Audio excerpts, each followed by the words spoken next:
Pasal apa tuan-tuan? Esok tengok bila kita mati ada 4 perkara berlaku dalam kubur. Saya tak mau cerita waktu mati lah, panjang cerita ni. Kita cerita waktu kita nak masuk kubur. Masuk saja dalam kubur, orang tinggal kita. Ittabi'ul mayyit salasatun. Kemudian pergilah balik. Dhahaba asnani wa yabqa wahidan. Satu tinggal dekat kita. Tinggal amalan, semualah amalan bacaan Al-Quran, amalan sedekah, amalan puasa, amalan zakat kita, amalan buat baik, semua ni tinggal. Duduklah kita dalam kubur. Kemudiannya akan datang satu perkara yang pasti semua kita kena rasa. Semua kita, saya dan tuan-tuan semua kena rasa.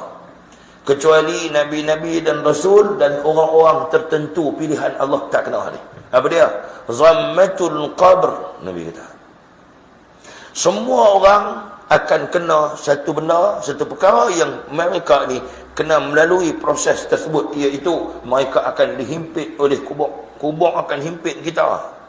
Nak mati dalam kubur tu. Kemudiannya dimasukkan semula roh kita ke dalam jasad pada masa tu sebab nak bagi rasa himpitan kubur. Kemudiannya Nabi kata, kalau Nabi SAW, kalaulah sekiranya Nabi ditanya oleh sahabat, ya Rasulullah, adakah kami semua kena? Ya, kamu semua kena, Nabi kata. Hatta Sa'ad bin Mu'az. Kenapa Nabi bagi contoh Sa'ad bin Mu'az ni? Sa'ad bin Mu'az ini adalah ketua ataupun orang yang memberikan banyak sumbangan, iaitu orang yang bertanggungjawab, orang yang bertungkus lumus, orang yang bermujahadah, orang yang berusaha. Iaitu apa dia? Orang yang berusaha, orang yang paling ramai bawa orang-orang Ansar ataupun kaum Bani Auf dan Khazraj masuk Islam. Nabi kata kalau sekiranya orang yang akan selamat daripada kena himpit kubur ini, ya, orang yang selamat itu adalah Sa'ad bin Mu'az. Tapi Nabi kata Sa'ad bin Mu'az pun akan kena himpit juga. Tu nak abang kata apa? Jangan main lah. Semua kena tu. Semua kena. Nabi kata termasuk Sa'ad bin Mu'az.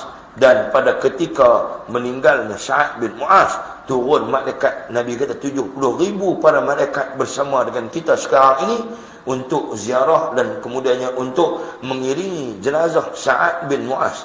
Namun walaupun ramai macam tu malaikat yang menziarahi dia, yang mengiringinya, yang mengatakan kepada dia, hadza tayyibah. Inilah orang yang baik, inilah orang yang disebut sebagai minhum sabiqul khairat. Inilah orang yang disebut sebagai orang yang sentiasa melakukan kebaikan. Baik. Inilah ahlus sa'adah, orang yang berjaya. Orang yang berjaya masuk ke dalam syurga, masuk ke dalam kubur dalam keadaan selamat. Tapi Sa'ad bin Mu'az juga tidak akan terlepas daripada kena himpit kubur. Semua kita kena. Nak Abu Jahal kena dah. Fir'aun kena dah. Bahkan mereka kena tak berhenti sampai lah ni. Cuma ada beza dia. Ada beza dia siapa yang hamilul Quran, orang yang hafizul Quran, orang yang iqra'ul Quran, orang yang qari'ul Quran. Hak ni lebihnya orang yang baca Quran ni. Pasal apa? Orang yang baca Al-Quran, kata Nabi SAW, dia disebut sebagai ahlullah, ahli keluarga Allah. Kalau kita duduk atas dunia ini, kalau kita ahli keluarga, ahli ataupun kerabat dia raja, boleh buat lebih kurang kita. Buat kerabat sultan ni. Kita ahli keluarga, kerabat dia raja, dekatlah, orang bukan boleh buat apa kita dengan dia buat lebih kurang. Dia buat lebih kurang ataupun nama ada tengku sikit ni, kalau dalam ucapan kena sebut yang mulia, bukan boleh duk panggil kot dan. Kalau tak sebut yang mulia, dia nanti marah kita. Kita jadi bersalah. Jangan main. Tu baru jadi ahli ataupun ahli keluarga, kerabat dia raja, ahli keluarga sultan. Bayangkan bila masuk kubur, orang yang disebut sebagai hafizul Quran, yang rajin baca Quran, orang yang Allah Subhanahu Taala sebut dah. Orang yang baca Quran ni akhir sekali, dia rajin baca Quran, istiqamah baca Quran setiap hari, dia disebut sebagai ahlullah, ahli keluarga Allah bila masuk dalam kubur. Bayangkan ahli keluarga Allah ni macam mana. Malaikat himpit dah, himpit juga. Tapi kata malaikat, ada beza dia. Orang yang soleh, orang yang baik, orang yang ahlullah, ahli keluarga Allah. Aku himpit juga, kata kubur. Aku himpit dia.